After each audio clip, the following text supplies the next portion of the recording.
بسم اللہ الرحمن الرحیم۔ حضرت بلال حبشی رضی اللہ تعالی عنہ کی آزمائش اسلام کی تاریخ کا وہ حصہ ہے جو قیامت تک کے لیے صبر اور توحید کی مثال رہے گا۔ ایک حبشی غلام ہونے کے ناطے ان پر جو ظلم ڈھائے گئے ان کا مقصد صرف یہ تھا کہ وہ نبی کا ساتھ چھوڑ دیں، مگر ان کا ایمان اتنا ہی پختہ ہوتا گیا۔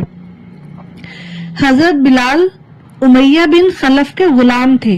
جب امیہ کو پتہ چلا کہ بلال نے اسلام قبول کر لیا ہے تو وہ آگ ببولا ہو گیا۔ اس نے بلال کو مجبور کیا کہ وہ اسلام چھوڑ دے، مگر جب وہ نہ مانے تو اس نے تشدد شروع کر دیا۔ امیہ حضرت بلال کو دوپہر کے وقت جب مکہ کی گرمی اپنے عروج پر ہوتی اور زمین آگ کی طرح تپ رہی ہوتی باہر لے جاتا، وہ انہیں ننگا کر کے اس جلتی ہوئی ریت پر لٹا دیتا۔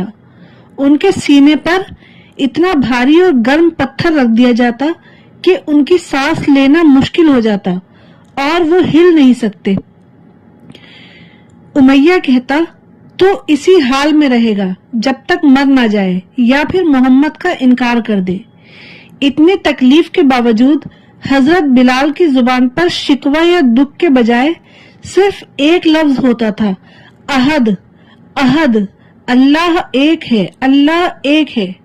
وہ فرماتے تھے کہ اگر مجھے اللہ کا کوئی اور نام معلوم ہوتا جو کفار کو اس سے زیادہ تکلیف دیتا تو میں وہی لیتا۔ ان کا یہ جذبہ دیکھ کر دشمن ہار مان جاتے، مگر بلال نہیں ہارے۔ شام کے وقت کفار ان کے گلے میں رسی ڈال کر مکہ کے شریر لڑکوں کے حوالے کر دیتے۔ وہ لڑکے انہیں پتھریلی گلیوں میں گھسیٹتے جس سے ان کا جسم زخمی ہو جاتا، مگر ان کی زبان سے پھر بھی احد ہی نکلتا۔ ایک دن حضرت ابو بکر صدیق وہاں سے گزرے اور یہ منظر دیکھا، ان کا دل بھر آیا۔ انہوں نے امیہ سے کہا، تو اس بے گناہ پر کب تک ظلم کرے گا؟ بالآخر حضرت ابو بکر صدیق نے ایک بڑی رقم دے کر حضرت بلال کو خرید لیا اور اللہ کی رضا کے لیے آزاد کر دیا۔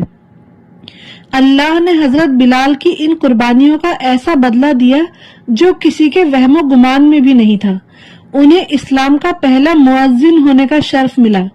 مکہ کے فتح کے دن نبی کریم نے انہیں حکم دیا کہ کعبے کی چھت پر چڑھ کر اذان دیں۔ وہ شخص جسے مکہ کی گلیوں میں گھسیٹا گیا آج سب سے بلند جگہ کھڑا تھا۔ حضرت عمر جیسا عظیم انسان انہیں سیدنا بلال کہہ کر پکارتا تھا۔ سبحان اللہ۔